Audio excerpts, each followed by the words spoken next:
Muy buenos días tengan todos. Espero se encuentren muy bien en esta mañana. Reciban de mi parte un afectuoso saludo. Mi nombre es Margarita Quesada y les doy la bienvenida a la asignatura Cuidado del Paciente. El contenido de esta asignatura ha sido dividido en varias clases pregrabadas para una mejor comprensión. El cronograma de subida de estas clases ya se encuentra a su disposición en la plataforma para que lo puedan revisar. Y teniendo en cuenta la disponibilidad de tiempo de nuestros estudiantes, el link de estas clases va a estar a su disposición para que lo puedan revisar en el momento que estimen conveniente. Tienen a su disposición también un foro en el cual los estudiantes podrán comunicarnos sus inquietudes y dudas acerca del contenido de la asignatura y de los trabajos autónomos indicados. De igual manera, tienen a su disposición mi número celular para que se puedan comunicar conmigo de forma directa. Una vez dadas estas indicaciones previas al inicio de esta asignatura, los invito a que me acompañen en esta primera clase pregrabada de Cuidado del Paciente. Es para mí siempre un placer poder compartir con ustedes estos espacios de aprendizaje y enseñanza. Para hablar de cuidados del paciente vamos a definir el concepto de paciente y terapeuta. El paciente es la persona que recibe los servicios de un profesional de la salud. Puede ser un examen, un tratamiento, una terapia o una intervención. En el caso del terapeuta hablamos de un individuo que ha desarrollado ciertas habilidades producto de su formación académica o de la experiencia en una o más áreas de la asistencia sanitaria, con el objetivo de brindar apoyo a los pacientes que así lo requieran. Una vez definidas los conceptos de paciente y terapeuta, vamos a pasar a analizar las necesidades humanas. ¿Cuál es la jerarquía de las necesidades humanas? Y lo vamos a hacer a través del análisis de la pirámide de Maslow. La pirámide de Maslow forma parte de una teoría psicológica que habla acerca de la motivación y las necesidades del ser humano. Cómo nuestras acciones van a nacer de una motivación y van a estar dirigidas hacia la satisfacción de ciertas necesidades. Estas necesidades pueden ser ordenadas según el grado de importancia que tienen para nuestro bienestar. Ahora, en la pirámide podemos hacer una distinción entre las necesidades deficitarias y las necesidades de desarrollo del ser. Entre las deficitarias tenemos los primeros 4 niveles de la pirámide: fisiológica, de seguridad, de afiliación y de reconocimiento. Y las necesidades de desarrollo del ser, ahí vamos a tener el último nivel, que es el nivel de autorrealización. La diferencia que existe entre una y otra se debe a que las deficitarias se refieren a una carencia, mientras que las de desarrollo del ser hacen referencia al quehacer del individuo. Satisfacer las necesidades deficitarias es importante para evitar consecuencias o sentimientos displacenteros, mientras que las necesidades de desarrollo del ser son importantes para el crecimiento personal y no tienen nada que ver con el déficit de algo, sino con el deseo de crecer como persona. Como pueden ustedes observar, la pirámide tiene 5 niveles y vamos a comenzar a analizarlo por el nivel más básico, que es el nivel de las necesidades fisiológicas. Aquí se incluyen las necesidades vitales para la supervivencia y son de orden biológico. Dentro de este grupo encontramos necesidades como la necesidad de respirar, de beber agua, de dormir, de comer, de sexo, de refugio. En este estrato de necesidades se encuentran aquellas que hacen posible los procesos biológicos fundamentales y van a proporcionar también la cobertura a las funciones fisiológicas que mantienen el equilibrio en nuestros tejidos, en nuestros órganos y sistemas de órganos, especialmente en el sistema nervioso. Estas necesidades son las más básicas, ya que las demás necesidades son secundarias hasta que no se haya cubierto las necesidades de este nivel. Vamos a partir al segundo nivel, que es el nivel de las necesidades de seguridad. Aquí se incluyen las necesidades de seguridad que sí son necesarias para vivir, pero están a un nivel diferente de las necesidades fisiológicas. Quiere decir que hasta que las primeras no se satisfacen, no surge un segundo eslabón de necesidades que se orientan a la seguridad personal, al orden, a la estabilidad, a la protección. Se puede decir que las necesidades que se encuentran en este nivel tienen que ver con las expectativas y con el modo en el que las condiciones de vida nos van a permitir desarrollar proyectos a mediano y largo plazo. Se fundamentan tanto en bienes como en derechos y capital social. Aquí van a figurar la seguridad física, de empleo, de ingresos y recursos, familiar, de salud, entre otras.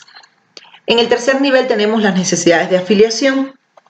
Estas necesidades son menos básicas y van a tener sentido cuando las necesidades de los niveles anteriores han sido satisfechas. Estas necesidades se van a expresar cuando las personas buscan superar sentimientos de soledad y sentir que hay vínculos afectivos entre ellos y otras personas. Es decir, cuando se intenta trascender del ámbito individual y establecer vínculos con el entorno social. Estas necesidades se van a presentar continuamente en la vida diaria, como por ejemplo cuando el ser humano muestra deseos de casarse, de tener una familia, de ser parte de una comunidad o ser miembro de alguna organización que puede ser política, religiosa o social.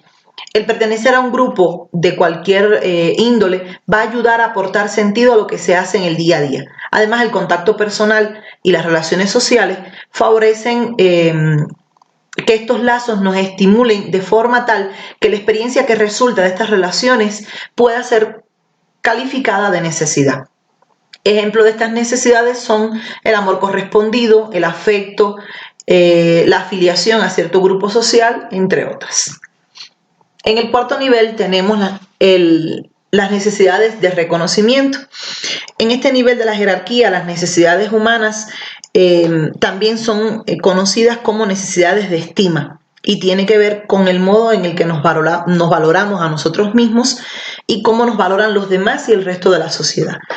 Después que hemos cubierto las necesidades de los 3 primeros niveles de la pirámide, van a aparecer las necesidades de reconocimiento, como aquellas que favorecen el fortalecimiento de la autoestima, el reconocimiento hacia la propia persona, el logro particular y el respeto hacia los demás.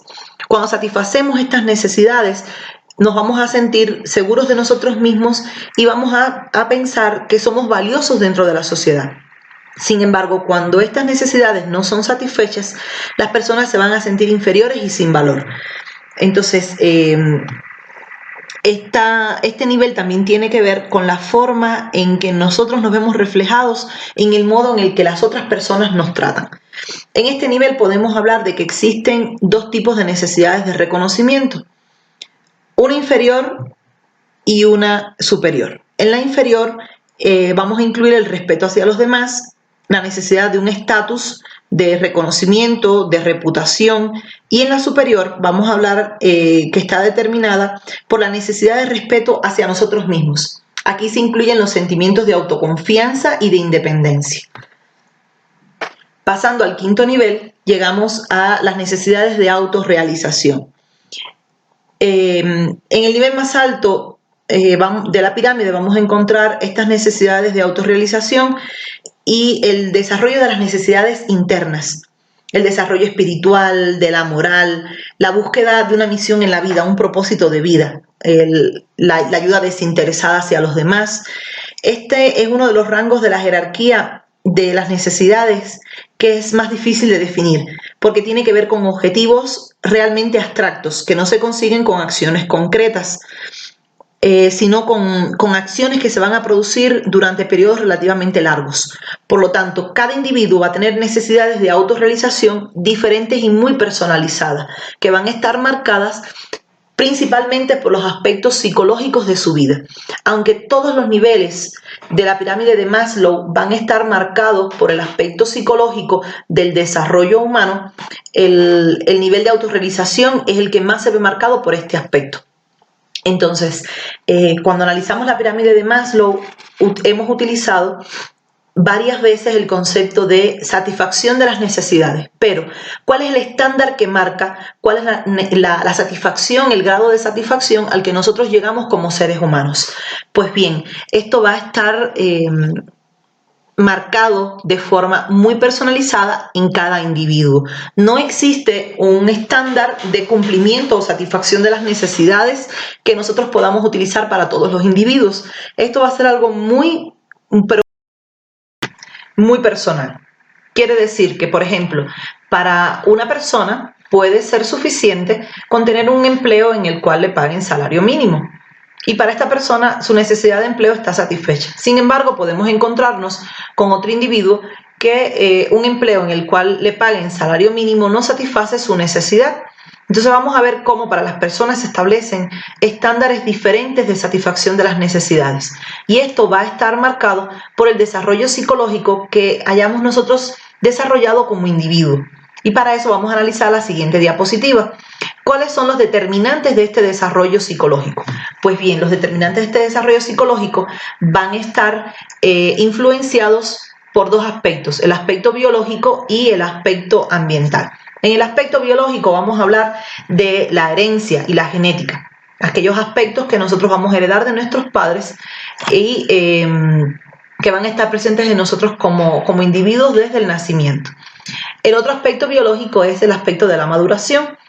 ¿Cuál es el grado de maduración que nosotros hemos alcanzado como personas? No se comporta de la misma forma un niño que un adolescente, un adulto o un adulto mayor. Según el grado de maduración que hayamos alcanzado, así va a ser nuestro comportamiento psicológico. En cuanto a la influencia ambiental o los determinantes ambientales, tenemos el aprendizaje, que es los cambios que nosotros tenemos en nuestra conducta como resultado de la experiencia que hayamos adquirido o también como resultado del nivel de instrucción que hayamos alcanzado.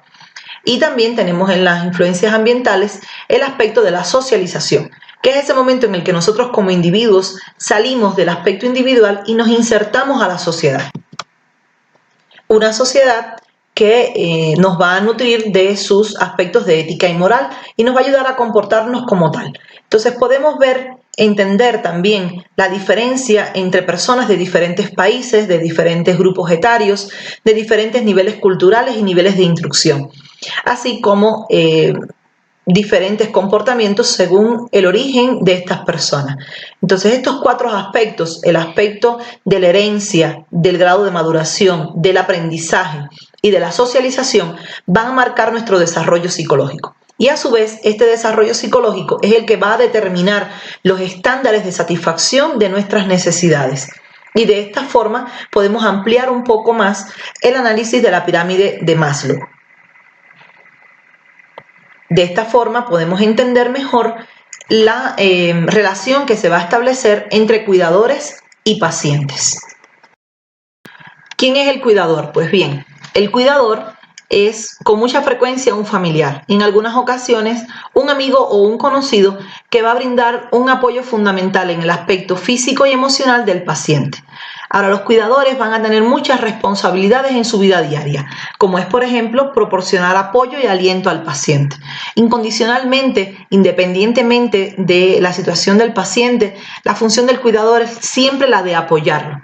Indistintamente su humor o su carácter. Hay veces que es un poco complicado lidiar con algunos pacientes que se muestran agresivos, ofensivos con los cuidadores. Independientemente de la actitud del paciente, la función del cuidador siempre es proporcionar apoyo y aliento a su paciente.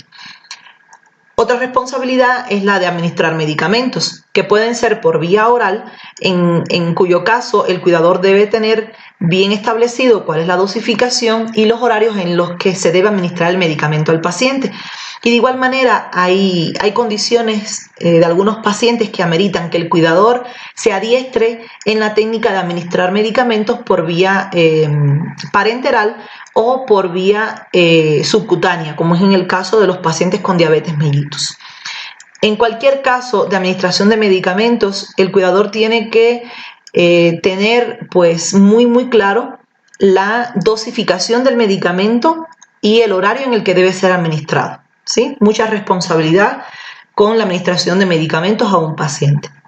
De igual manera, tiene que ayudar al paciente a manejar los síntomas y los efectos secundarios. Y él mismo tiene muchas veces que lidiar con los efectos secundarios de algunas medicaciones. Hay pacientes, por ejemplo, que consumen algunos medicamentos que producen cambios de humor o somnolencia, decaimiento, labilidad emocional en los pacientes. Entonces el cuidador va a tener que lidiar con estos efectos secundarios. De igual manera, también va a ayudar al paciente a lidiar con los síntomas propios de su enfermedad y con las complicaciones que puedan aparecer en el transcurso de la evolución de la patología que esta persona presenta. También tiene como responsabilidad estar al tanto del seguimiento médico que se le debe hacer al paciente y manejar todos los problemas relacionados con los aspectos legales y económicos del paciente. Es importante que el cuidador maneje con mucha cautela el aspecto legal y económico y que tenga mucha claridad en cuanto a estos aspectos que están relacionados con el paciente, sobre todo si es un familiar. y si de este paciente se desprenden problemas legales o económicos a futuro. Bien, tener bien claro estos aspectos para evitarle malestares al paciente y evitarle malestares también a los familiares, producto de estos dos temas que a veces se vuelven un poquito complicados, el tema legal, el tema económico. Si el paciente tiene propiedades que dejar en herencia, pues también le toca al cuidador manejar un poco, inmiscuirse un poco en estos aspectos de la vida del paciente para evitarle malestares y brindarle también su apoyo en este aspecto. También debe asistirle con las comidas. Y aquí voy a hacer una parte porque es fundamental que el cuidador conozca cuáles son aquellos alimentos que su paciente debe ingerir, cuáles son los alimentos más nutritivos, más saludables para el paciente. No es mejor cuidador el que más alimento le brinda al paciente, sino aquel que le brinda los alimentos más nutritivos a su paciente. No estamos hablando en este caso de cantidad, sino de calidad en los alimentos. Entonces, para cada paciente se debe realizar una dieta muy personalizada, en la cual seleccionemos los alimentos más nutritivos para este paciente, teniendo en cuenta su actividad física, su edad, su metabolismo y los nutrientes que van a ser más necesarios según la patología que el paciente presente. De igual manera, a los cuidadores muchas veces les toca lidiar con las tareas domésticas. Entonces a veces se vuelve un poquito complicado el equilibrar el tiempo que le debo dedicar al paciente y el tiempo que le debo dedicar a las labores del hogar. Y es importante que no sea el cuidador la única persona que esté a cargo de las tareas domésticas. Si existen más familiares o convivientes de este paciente, pues ellos de igual manera deben colaborar con las tareas domésticas y no dejarle todo este trabajo al cuidador. Porque hay veces que los cuidadores descuidan al paciente por ocuparse de las tareas domésticas y tiene que haber un equilibrio entre estas dos funciones. Si analizamos todas las responsabilidades que tiene un cuidador, podremos darnos cuenta de cuáles son los desafíos que van a enfrentar los cuidadores, como son, por ejemplo, el estrés físico y emocional. Muchas veces el cuidador es una persona que se ve sometido a mucho estrés físico y emocional y sin embargo no lo va a expresar de la misma manera que lo expresaríamos nosotros. Entonces muchas veces estas personas se callan todo este estrés físico y emocional que se genera de tener tantas responsabilidades y de estar a cargo de una persona que demanda tantos cuidados. Hay que tener visión para darse cuenta de cuando un cuidador está sometido a mucho estrés y ayudarlo a resolver este problema, porque de esta forma va a poder cumplir mejor con sus responsabilidades de cuidador. El cuidador también va a tener menos tiempo para su vida personal y su vida familiar. Hay veces que una persona, voy a poner un ejemplo hipotético, una mujer que tiene su esposo, tiene sus hijos y está a cargo del cuidado de su mamá. Entonces, quizás su vida personal se ve limitada, no tiene tiempo para ir al gabinete, no tiene tiempo para salir con amigas. Esto va a generar estrés físico, estrés emocional, y esto le podemos sumar que muchas veces el esposo, los hijos le van a reclamar: pasas poco tiempo con nosotros, ya casi no estás con nosotros, solo pasas con la abuela cuidándole, pero ya no salimos al parque, ya no vamos a cenar fuera. Pues bien, hay que ayudar al cuidador a que equilibre su tiempo de forma tal que, aparte de cumplir con sus responsabilidades de cuidador, pues también tenga un pequeño espacio para su desarrollo personal y para su compartir en familia. Esto va a ayudar también a la persona a lidiar con el estrés físico y emocional que se genera de su función de cuidador.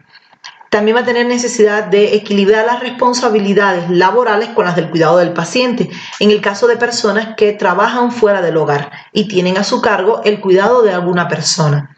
Hay muchos casos en los que madres de niños con capacidades especiales trabajan fuera del hogar y tienen que equilibrar los horarios y las responsabilidades de trabajo con las del cuidado de sus familiares. Entonces hay que tener un cuidado especial en estas personas, ayudarlos a programar mejor su tiempo, a establecer horarios específicos en los que pueda desarrollar todas las actividades que son necesarias tanto para cumplir con su función de cuidador como para su desarrollo personal y emocional. Muchas veces también se genera estrés económico. Hay muchos pacientes que demandan grandes gastos económicos de medicamentos, de algunos materiales de cuidados, de limpieza, y puede generarse un cierto estrés económico por el hecho de ser el cuidador de una persona que demanda muchos gastos y que a lo mejor no tenemos la capacidad de cubrirlos todos. Existen muchas formas de aprender a lidiar con el estrés económico. Pues si lo analizamos de alguna forma, podemos darnos cuenta que muchas veces el estrés económico se genera sobre la base de eventos que todavía no han ocurrido. Muchas veces pensamos, ¿y si me quedo sin dinero? ¿Y si se acaba el dinero? ¿Y si me quedo sin trabajo? ¿Y si ya no logro cobrar más? Y sí, pero eso todavía no ha llegado y esto genera estrés económico. Cuando empezamos a pensar en la posibilidad de que quizás para el próximo mes no vamos a tener para pagar las cuentas, pero el próximo mes no ha llegado todavía. Entonces no nos concentramos en el aquí y en el ahora. Y comenzamos a estresarnos cuando analizamos un futuro que todavía no ha llegado y que puede ser muy improbable. Entonces el estrés económico no solo en el cuidador, se ve en muchas personas cómo se genera un estrés económico por pensar en lo que pueda pasar más que en lo que está pasando. Entonces, si bien hay situaciones en la vida en las que el cuidador se puede ver estresado por el aspecto económico, también necesitamos establecer un orden de prioridades. ¿Por qué estoy estresada por el aspecto económico? Quizás no he establecido bien el orden de prioridad. A lo mejor el dinero no me alcanza para pagarlo todo, pero tengo que establecer un orden de prioridad. ¿Qué es lo más importante de pagar en este momento? ¿Cuáles son aquellas cosas de las que puedo prescindir? ¿Y cuáles son las que no puedo dejar para después? Entonces, de esta forma, cuando establecemos un orden de prioridad en los gastos que debemos hacer y no nos estresamos por las dificultades que todavía no han aparecido, vamos a lograr reducir el estrés económico. Y muchas veces no nos tomamos el espacio de conversar estas cosas con los cuidadores. Y son aspectos que quizás cuesta un poquito de trabajo. A veces cuesta mucho trabajo abordar el tema económico con los pacientes y con sus cuidadores. Pero muchas veces cuando comenzamos a hablar de estos aspectos económicos y les damos algunos consejos, pues hacemos que este estrés vaya disminuyendo. Y los ayudamos también a analizar, ¿esto que me está preocupando realmente existe, ya está pasando o es algo que yo creo que pueda pasar en el futuro y desde ya me estoy preocupando? Entonces es un consejo también para nosotros como terapeutas, disminuir nuestros niveles de estrés, porque si el terapeuta está estresado, pues no va a poder transmitir confianza y tranquilidad en su paciente. Bien. Otro aspecto, otro desafío que va a enfrentar el cuidador es su falta de privacidad.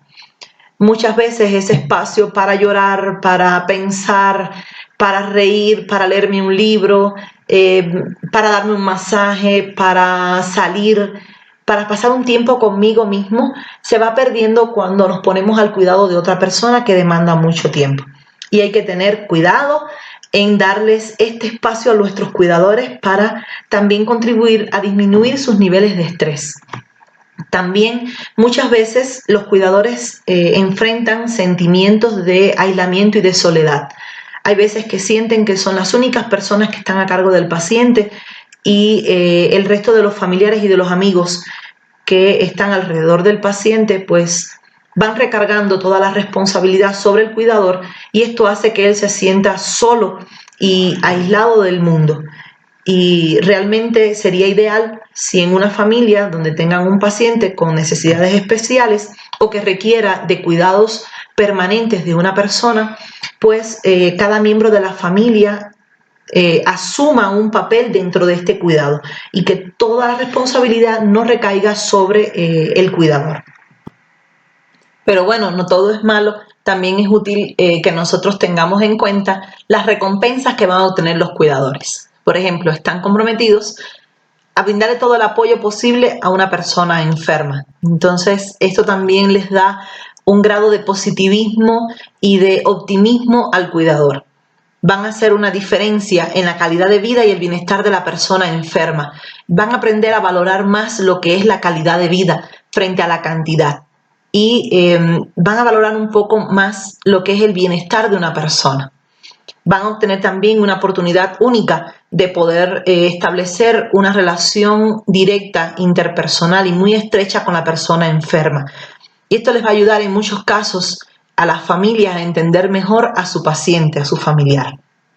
También son un ejemplo positivo frente a otros familiares respecto a la solidaridad y al amor a las personas que necesitan de nuestra ayuda. Se dice que hijos de cuidadores pues son buenos cuidadores también. Recordemos que nuestros niños aprenden de nuestro ejemplo. Un niño que crezca en un ambiente en el que ve a sus padres o a sus familiares atender bien a un paciente que es un familiar, pues va a crecer con ese sentido de respeto, de solidaridad y de amor a las personas que necesitan de nuestra ayuda.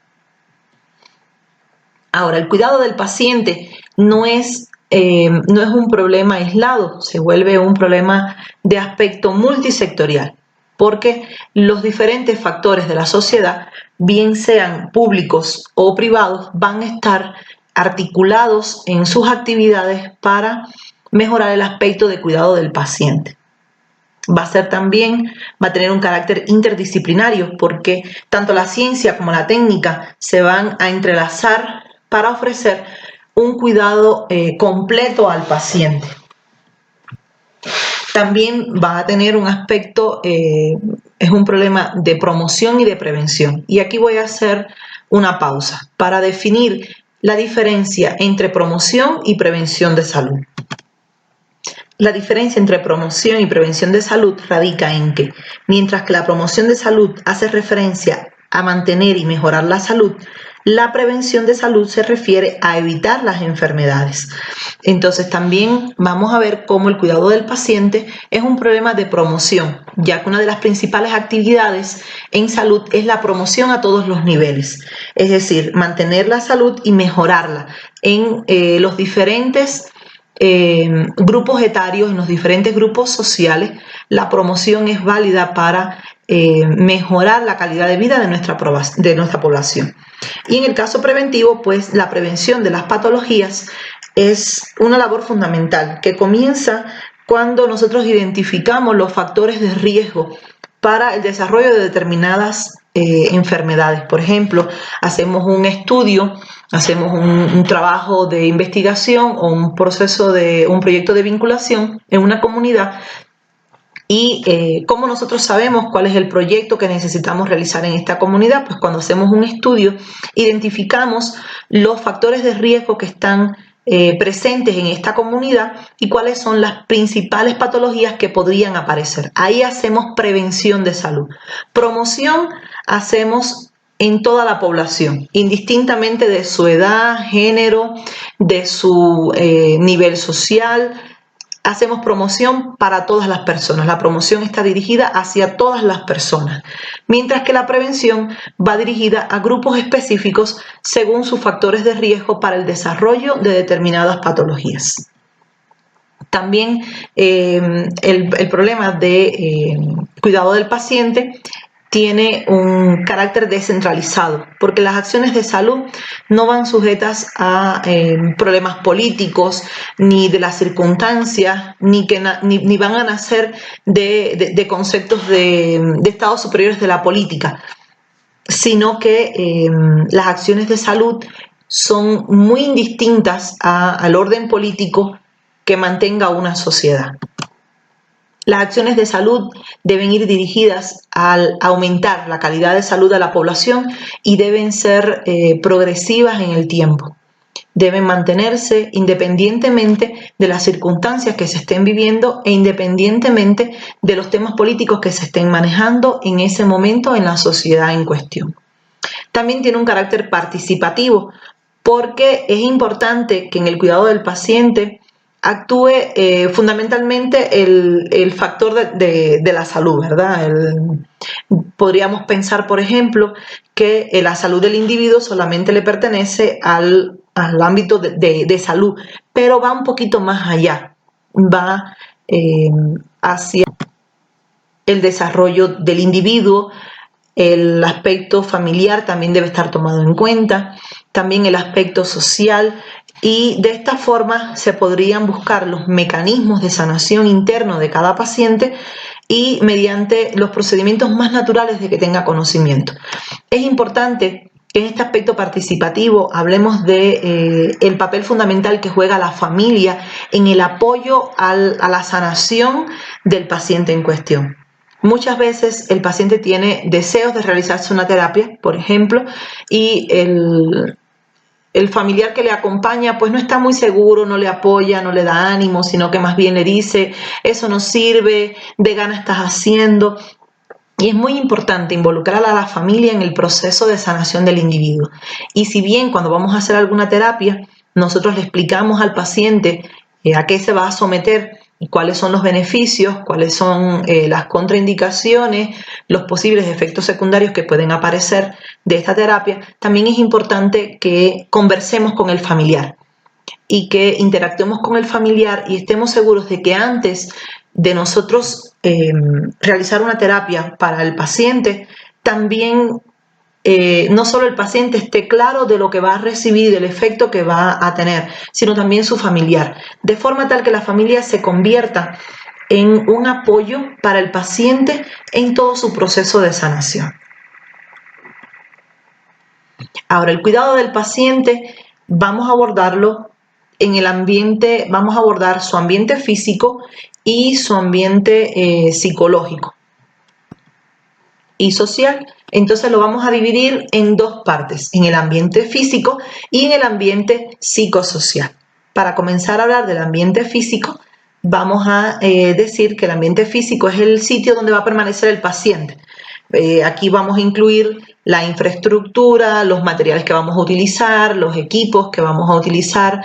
Es importante que el ambiente donde esté el paciente, donde vayamos a atender al paciente, puede ser en nuestra consulta, pero también hablamos del ambiente físico en el hogar. Debe ser agradable, debe estar limpio, debe tener espacio suficiente para que el paciente se movilice, debe ser seguro. Si es una persona, por ejemplo, que se moviliza en silla de ruedas o con ayuda de un bastón o de un andador, pues no debe existir ningún obstáculo que pueda producir un accidente del paciente. De igual manera, de ser posible, el espacio debe ser lo más libre de ruidos y de malos olores, y de igual manera que debe haber suficiente espacio para que el paciente se movilice, pues este espacio también debe contemplar la movilidad de los familiares y de los cuidadores.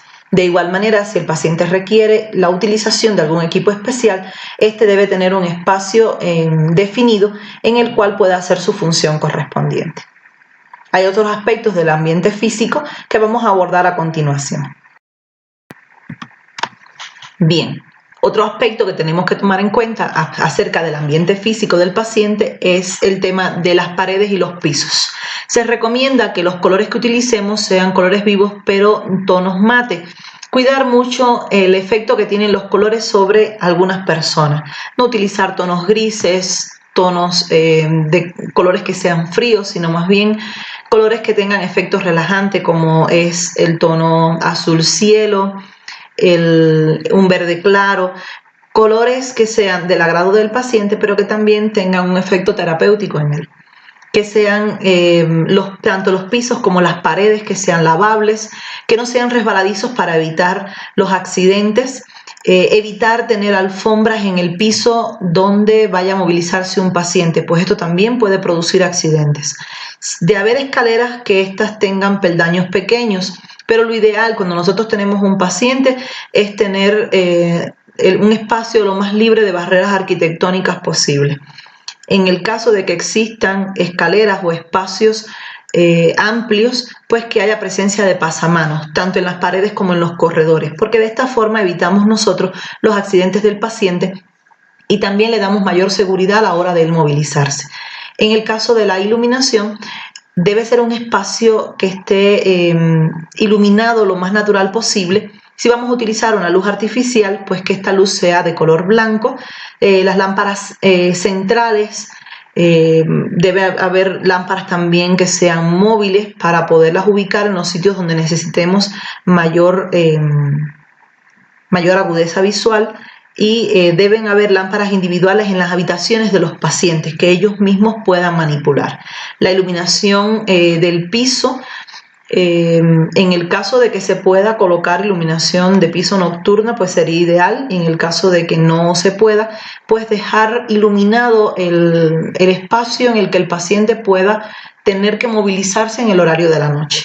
Digamos, por ejemplo, una persona que necesite movilizarse de su cama al baño, pues si el baño no está dentro de la habitación, que sería lo ideal, debemos dejar prendidas las luces de los pasillos por el que se va a movilizar el paciente. Y en el caso de que el baño del paciente esté dentro de la habitación, muchas veces se recomienda dejar la luz del baño encendida para que esta pequeña luz ayude al paciente a movilizarse y no vaya a tener ningún accidente. En el caso de la humedad nos referimos a la cantidad de vapor de agua que existe en el aire.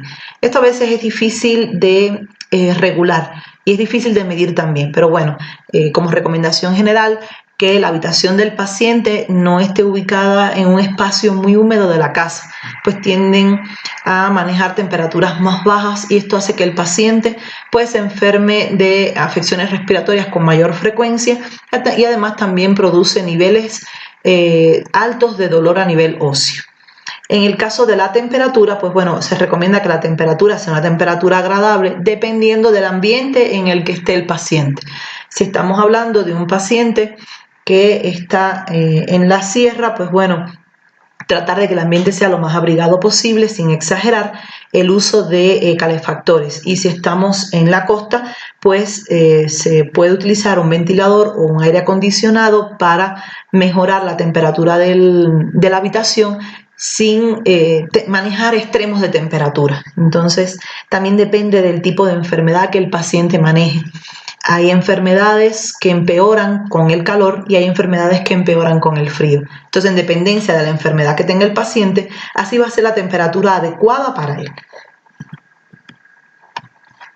En el caso de la ventilación, es importante que haya un intercambio de aire natural. Se pueden utilizar dispositivos de aire acondicionado, se aplica, ¿verdad? Pero en el caso de que no tengamos a disposición o no necesitemos, porque en el caso de la sierra no necesitaríamos un aire acondicionado, pues que haya intercambio de aire natural. Hay sitios donde hace mucho frío, por ejemplo acá en la sierra es difícil para uno, hay veces que pasamos mucho tiempo sin abrir la ventana de nuestra habitación. En el caso de que nosotros tengamos un paciente en casa, de igual manera en nuestros consultorios, al menos una vez al día debemos ventilarlo con aire natural. Independientemente de que haga frío, pues abrir un momentito la ventana para que circule el aire natural. Y esto va a hacer que nuestro ambiente sea lo más cargado de oxígeno posible y también pues vamos a prevenir la aparición de enfermedades infecciosas en el ambiente en el que va a estar, al que va a estar expuesto el paciente. En el caso de sistemas de comunicación, recomendamos que el paciente tenga acceso a un teléfono, de ser posible por él el usarlo, y si no, pues por lo menos un timbre. Estos tipos de timbres son inalámbricos. Este dispositivo se coloca en el sitio donde el cuidador va a estar, donde el cuidador lo puede escuchar, y este otro dispositivo se le da al paciente. Él aprieta este botoncito y va a sonar el timbre inalámbrico, y de esa forma el cuidador va a saber que el paciente lo necesita. Pero siempre tiene que haber algún método de comunicación externa por cualquier eventualidad. Entonces, si el paciente puede utilizar un teléfono, pues que este teléfono esté al alcance de sus manos para poderlo utilizar. En el caso de la eliminación de los desechos es fundamental. Hay veces que el paciente está tosiendo o está expectorando o quizás está escupiendo, ¿sí? Y los papeles desechables que utiliza para recoger sus secreciones son arrojados al suelo. Es importante que tengamos un sitio protegido y aislado para la eliminación de los desechos del paciente. Recomendamos el uso de un tacho con tapa que esté cercano al lugar donde está el paciente. De esta forma evitamos que sus secreciones pues tengan contacto con superficies que sean de manipulación por parte de otras personas o de otros familiares, ¿sí? De esta forma evitamos complicaciones infecciosas en el caso de algunas enfermedades que son altamente contagiosas. En el aspecto del ambiente psicosocial, vamos a hablar acerca del primer paso que nosotros como terapeutas debemos seguir a la hora de tratar a un paciente, y es la preparación del paciente antes de ser atendido por nosotros. Es importante, como primer aspecto, que el paciente se sienta bien recibido.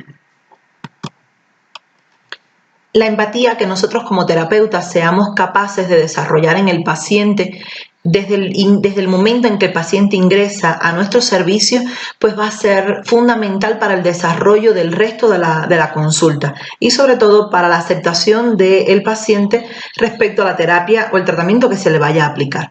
Hay que prepararlo emocionalmente para lo que va a recibir. Hay muchas personas que llegan a los servicios de salud con mucho miedo porque no saben lo que les espera, y es importante que nosotros le demos al paciente la información necesaria, no información de más. A veces también hablamos de más y eso también crea un estrés en el paciente. Es darle la información que él necesita para entender qué es lo que le vamos a hacer, cuál es la terapia que va a recibir, en qué consiste, y de esta forma calmemos la parte emocional. De igual manera, si es una persona que viene muy angustiado o viene triste o viene muy exaltado, nosotros debemos ayudarlo a contener sus emociones y a calmar sus emociones para que de esta manera el paciente se sienta mejor durante nuestro tratamiento. Ya habíamos hablado de la información, es la información necesaria, no debemos hablar de más. A veces damos demasiada información y esto, lejos de ayudar al paciente, lo que genera es mayor estrés al paciente, sobre todo el temor a complicaciones, a efectos secundarios que muchas veces no suceden, pero a veces damos demasiada información y esto no ayuda en nada al paciente. Es dar la información necesaria, solo lo que el paciente necesita saber. También hay que darle a conocer al paciente las normas de comportamiento en determinadas áreas. Por ejemplo, si vamos a realizar una terapia de spa, pues el paciente debe conocer el tipo de ropa que debe llevar, el tipo de calzado que debe utilizar, el área por la que debe moverse, dónde no debe entrar con calzado y de igual manera acompañarlo en todo este proceso. Pero es importante que el paciente conozca las normas. Hay que presentarle también al personal que lo va a atender. Hay veces que nosotros indicamos una terapia y es otra persona la que se encarga de realizarla. Pues bien, antes de mandar al paciente a otra área a hacerse una terapia, debemos nosotros introducirle el personal que le va a brindar su servicio de la manera más cordial y de la manera más ética posible. También vamos a explicarle al paciente cuáles son los requerimientos que él va a necesitar para determinada terapia. Hay veces que nosotros, por ejemplo, vamos a hacer un lavado colónico y le tenemos que decir al paciente que para realizarse este lavado colónico debe estar sin ingerir alimentos por lo menos 2 horas antes de la terapia, y de esta forma nosotros tenemos que orientar al paciente acerca de aquellos requisitos que debe cumplir para realizarse determinada terapia. De igual manera es importante que le mostremos cuáles son los materiales que vamos a utilizar, sobre todo cuando vamos a hacer algunos procedimientos que causan temor en el paciente. De esta forma, cuando nosotros explicamos en qué consiste la terapia, mostramos el instrumental, el paciente va a sentirse más tranquilo, más calmado y va a tener una mejor visión de la terapia que va a recibir. Nosotros como terapeutas a veces cometemos el error de asumir que el paciente tiene la misma información que nosotros manejamos, pero no es así. Muchas veces los pacientes por primera vez vienen a hacerse determinada terapia, no tienen idea en qué consiste, y es muy bonito cuando nosotros les explicamos cuáles son los beneficios de la terapia, cuáles son los pasos de esta terapia, el material, el instrumento que vamos a utilizar, y de esta forma el paciente se siente más cómodo. Entramos a su zona de confort con la terapia que vamos a aplicar. En cuanto al cuidado y al autocuidado durante la estancia de un paciente en nuestros consultorios o en nuestros spa, pues el personal que está a cargo de la atención del paciente tiene que mostrar interés en cada proceso individual. Cada procedimiento que vayamos a hacer al paciente, pues nosotros tenemos que estar interesados en esto. Nuestra mente no debe estar en los problemas que dejamos en casa o en los problemas económicos que tenemos o en el estrés laboral que tengo. No, nada de eso. Nuestro interés en el momento de hacer un procedimiento va vinculado solamente a nuestro paciente. También tenemos que brindar todos nuestros cuidados bajo la ética profesional. No cometer ningún tipo de iatrogenia. hay iatrogenias o malas prácticas profesionales que pueden darse de forma verbal o de forma práctica específicamente. Tenemos que obviarlas las dos. Siempre brindar un trabajo de calidad, tanto técnica como humana. Evitar comentarios de mal gusto o hay veces que el paciente nos comienza a contar algún problema de su vida personal y nosotros comenzamos a juzgarlo. Eso también se sale de la ética profesional. En cuanto a la calidad técnica, tenemos que manejar muy bien todas las técnicas que nosotros vamos a aplicar en el paciente. Si yo como terapeuta no me siento capacitado para realizar determinada terapia, pues debo capacitarme primero para poder brindar una buena atención a mi paciente. Debemos demostrar una alta competencia profesional. Hay detalles que marcan la diferencia entre un profesional y otro, como es, por ejemplo, un ambiente limpio, pero también un buen aspecto del terapeuta. Uñas cortas, manos limpias, manos suaves, el abordaje del paciente que sea de forma delicada, irle avisando al paciente cada vez que vayamos a hacer un procedimiento con él, siempre estar interactuando con él para saber cómo se siente y de esta forma poder evaluar mejor la técnica que estamos aplicando con el paciente. Hay que tener un alto grado de compromiso en la atención que estamos brindando. Si nosotros no nos sentimos comprometidos con la atención que estamos brindando, pues no vamos a demostrar ningún tipo de competencia profesional. Y es sumamente importante que el paciente se sienta especial. La diferencia de la atención de la medicina natural respecto a la medicina convencional radica específicamente en este aspecto, hacer sentir especial al paciente. Mientras en la medicina alopática no es importante que el paciente se sienta especial, sino que se vaya con una dolencia aliviada, nosotros en medicina natural tenemos mucho cuidado en el aspecto de hacer sentir especial al paciente. Que se sienta único, que sienta que en ese momento él es lo más importante para nosotros y que nosotros sepamos manejarnos con nuestro vocabulario profesional, con nuestras técnicas, con todo el profesionalismo que nos caracteriza y de esta forma el paciente se sienta muy especial en la atención y en el espacio que hemos destinado para él.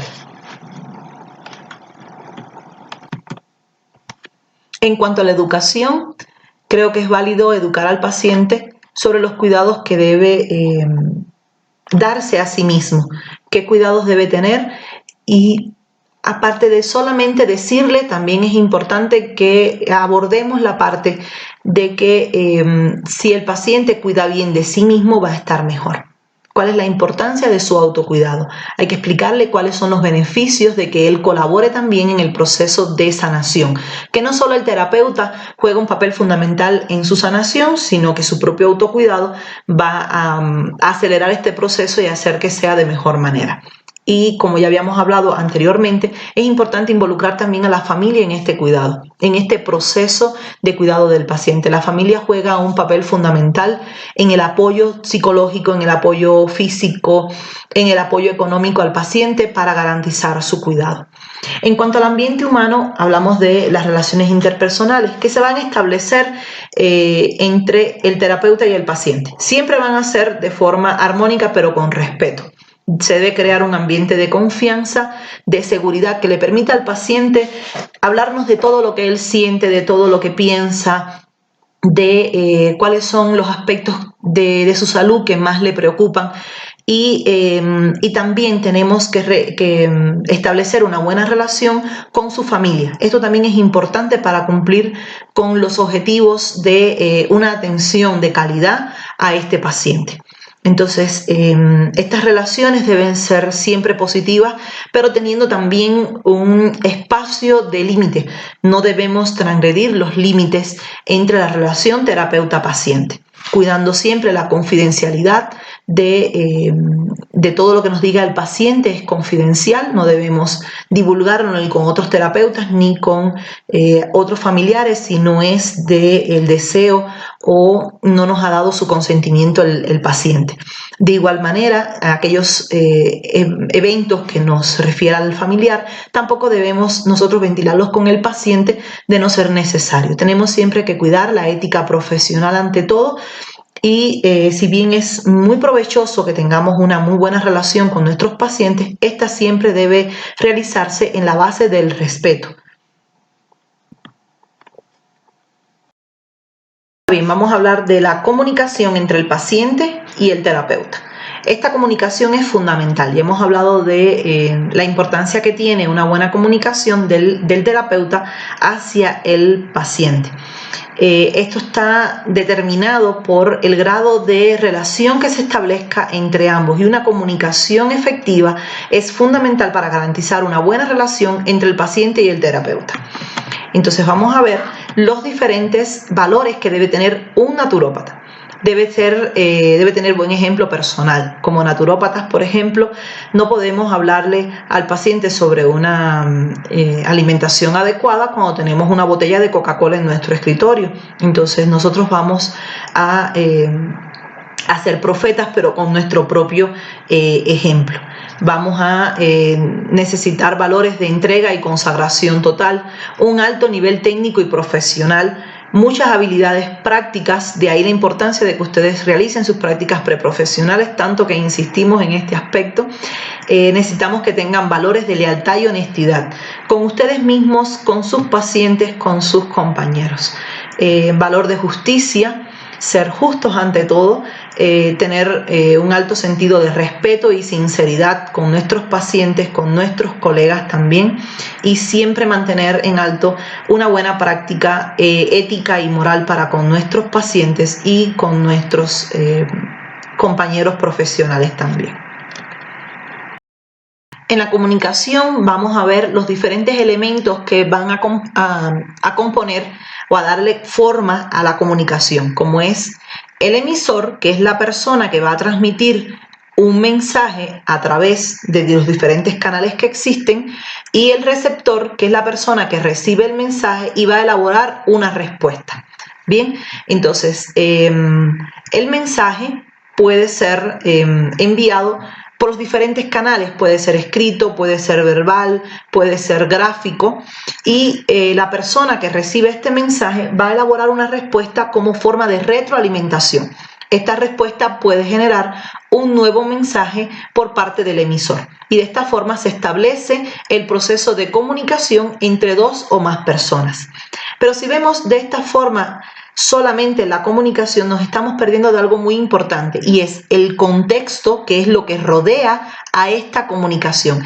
¿En qué contexto se desarrolla la comunicación? Si es un contexto de terapeuta a paciente, o es el contexto de terapeuta a familiar, o es el contexto de familiar a paciente, y así, en dependencia del contexto en el que se realice la comunicación, va a ser el tipo de mensaje, el tipo de respuesta y el canal que vamos a utilizar para enviar este mensaje. Entonces es muy importante que tomemos en cuenta también el contexto en el que se emite un mensaje. Muchas veces, cuando no analizamos el contexto en el que ha sido emitido un mensaje, o el tipo de canal que se ha utilizado para emitir este mensaje, nos perdemos de una información muy valiosa, pues el contexto va a marcar el tipo de mensaje o el objetivo que tenía este mensaje al ser transmitido del emisor al receptor. Ahora bien, fundamental en cuidado del paciente es el trabajo en equipo. ¿Qué es el trabajo en equipo? Pues es cuando sumamos el esfuerzo de varias personas para lograr un objetivo en común. Es cuando varias personas se juntan para realizar actividades que tienen un objetivo común. Es importante el trabajo en equipo. El trabajo en equipo lo vemos no solo a nivel de empresa, también lo vemos a nivel de familia. Entonces podríamos decir que la familia forma un equipo que puede unirse en la atención del cuidado del paciente. De esta forma también hablamos de equipo cuando varios terapeutas se juntan para el tratamiento a un paciente determinado, y cada uno aporta con la terapia o con los conocimientos que tenga a disposición para la atención de este paciente. Muchas veces hay pacientes que requieren de un trabajo en equipo, y es importante que nosotros tengamos habilidades para trabajar de esta manera, puesto que el trabajo en equipo nos va a aportar muchas ventajas. Nos va a dar mejores ideas y nos va a ayudar a tomar mejores decisiones. De esta forma, si nosotros logramos escuchar las ideas de otros y tomar decisiones en conjunto con otras personas, pues vamos a obtener mejores resultados y vamos a tener una mayor productividad. En el trabajo en equipo también vamos a ver que va a aumentar el compromiso y el empoderamiento de cada uno de los miembros. Hay veces que cuando trabajamos solitos pues no tenemos otra opinión y en algún momento nos puede llegar la idea de que no estamos actuando bien. Sin embargo, la ventaja de trabajar en equipo es que tenemos otras personas que también están caminando hacia el mismo objetivo de nosotros y nos pueden guiar acerca de si vamos en el camino correcto o no. También vamos a reducir de esta forma el número de errores, vamos a tener una mayor resolutividad para los diferentes problemas que se puedan presentar en el camino del tratamiento a algún paciente. Vamos a tener también una mayor posibilidad de aprendizaje. Pues hay veces que yo como terapeuta manejo un par de terapias, pero tengo a alguien en mi equipo de trabajo que maneja otras terapias y puedo aprender de este compañero de equipo. Y de igual manera yo también puedo ser profesor, o sea, puedo enseñarle las terapias que yo manejo y de esta forma aumenta el aprendizaje de los diferentes miembros que conforman un equipo de trabajo. También cuando trabajamos en equipo pues se van a potenciar las fortalezas de cada miembro y podemos identificar cuáles son las debilidades de algunos de los individuos que van a formar el equipo de trabajo y evitar que estas debilidades pues entorpezcan el trabajo y va a estimular también la creatividad de las personas. Cuando escuchamos ideas, pues estas ideas también nos generan ideas a nosotros y la manera de trabajar en equipo es muy ventajosa porque va a garantizar que el trabajo sea mejor distribuido, mejor repartido, no nos vamos a concentrar únicamente en nosotros, sino también en el trabajo de otras personas y de esta forma aumenta el grado de compromiso de nosotros a la hora de obtener un objetivo. Hasta aquí hemos abordado los principales temas, los temas iniciales de la asignatura de cuidado del paciente. Hemos hablado acerca de las necesidades humanas, hemos hablado acerca de los cuidadores, del cuidado del paciente como un problema multisectorial y descentralizado. Hablamos también de las diferencias entre la promoción y la prevención de salud. Abordamos también el ambiente físico y el ambiente psicosocial en el cuidado del paciente. Hablamos también acerca de los valores que debe tener un naturópata, del aspecto de la comunicación entre el paciente y el terapeuta. Y por último, hablamos del trabajo en equipo.